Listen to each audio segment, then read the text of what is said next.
I have a passion for young adult literature, which is a really unfortunate passion to have, but I have it. And it's something that I want to do in my life is write for young adults, specifically for young women, but all young adults. And there's sort of this common trope in a lot of young adult literature about being saved and the need to be saved.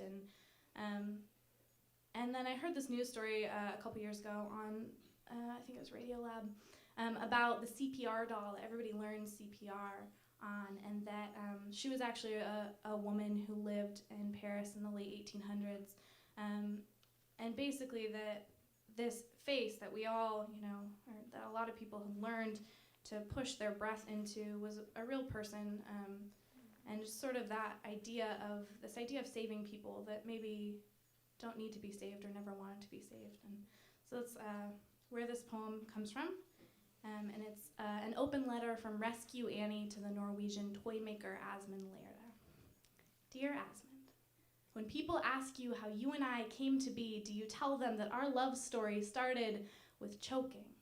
With a little boy blue in the face and a crowd full of people shocked into stillness, and your voice saying, I am going to teach them how to breathe. Pretty soon, people all over the world were pressing their mouths to mine, forcing breath into me, and they think I am just a mannequin. You never told them how we met, that in 1891 I stood on the wrong side of a railing and let my body drop. Like a quarter into a wishing well, like maybe this would finally make things different. When they pulled my body from the Seine, I was still smiling.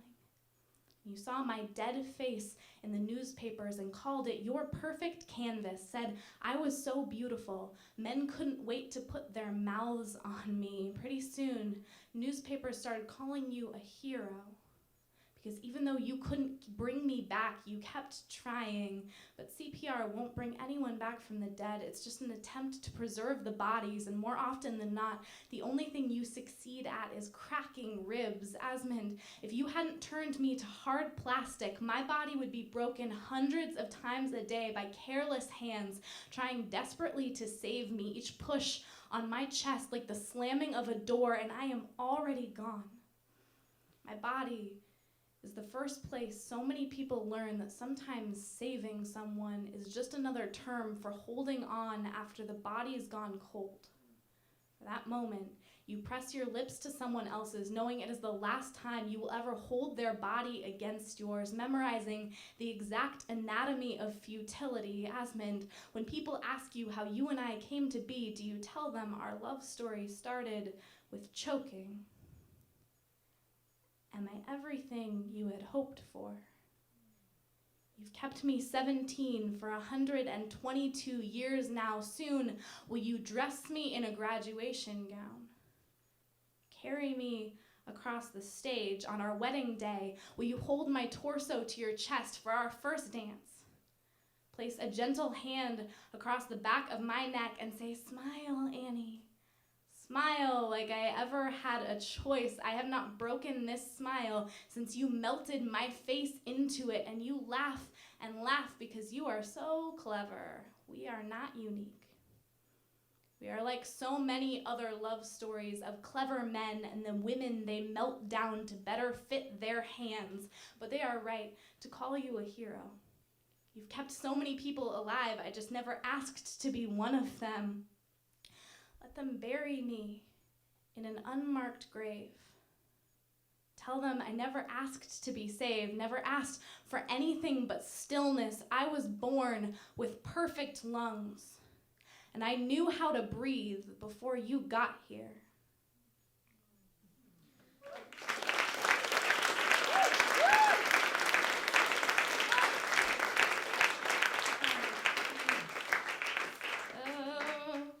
Poem is hard for me to do because it's speaking from somebody else's voice, and that's always, I think, kind of difficult. So now I'm going to speak from my voice about being really awkward because that's my wheelhouse. This poem is called To This Day, Fritos Make Me Think of Getting Busy.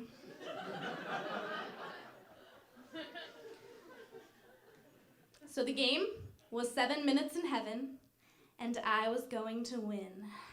It's Friday night, 8 p.m., my first boy-girl party, and I'm wearing a white pair of overalls with purple Converse high tops, asking, could I look any cooler right now? And answering, yup, probably.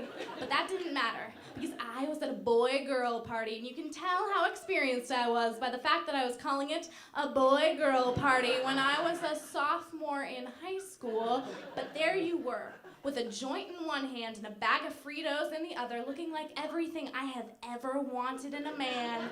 So I closed the closet door behind me, doing the closed mouth version of how now, brown cow, to get my tongue nice and limber. And when you turned to face me, I watched your perfect lips as they formed the words, I am pretty sure I am gay. And I said the only thing that I could think to say, which was, rad. So we sat under Shelby's winter coats for 6 minutes and 23 seconds, eating Fritos and debating breakfast cereal and tracing his lips with my Bonnie Bell Dr. Pepper lip smacker so no one would suspect a thing. And he said, Brenna, you're the coolest person in that room. And it didn't matter that I was wearing overalls to my first boy-girl party, or my first kiss was on the cheek from a gay boy wearing my lipstick. You thought I was special. And so I was, and our 7 minutes were up, but I didn't want to leave just yet. It wasn't until 2 years after you were gone that I realized how fucking hysterical it was that we were both huddled in a closet waiting for the other kids to be ready for us to come out. Still wonder, did you get tired of waiting? Or did the weight just weigh you down? That summer we went to the ocean every day. Did you imagine staying under just a few seconds longer than you knew how? Did you think it would feel like breathing? Did they call you faggot enough times that you wore it like your name? The day your mother stroked your forehead and said, Zachary, don't do this to our family, did her fingers feel like cold metal? Did she know she was speaking shotgun? Did you see me? The day they pulled your body from the tracks. I carved your name into your favorite oak tree in the park. And underneath it, 2009 and a heart, but I picked up all the wood shavings, slipped them in my pockets. I keep them on my nightstand. I want so badly to paint those numbers in super glue, push the bark back into place if I could see your face. If I could have you back. I would give all of heaven for that. To have 7 more minutes to eat Fritos and laugh and tell you, Zach, you are the coolest person in the room no matter where you are.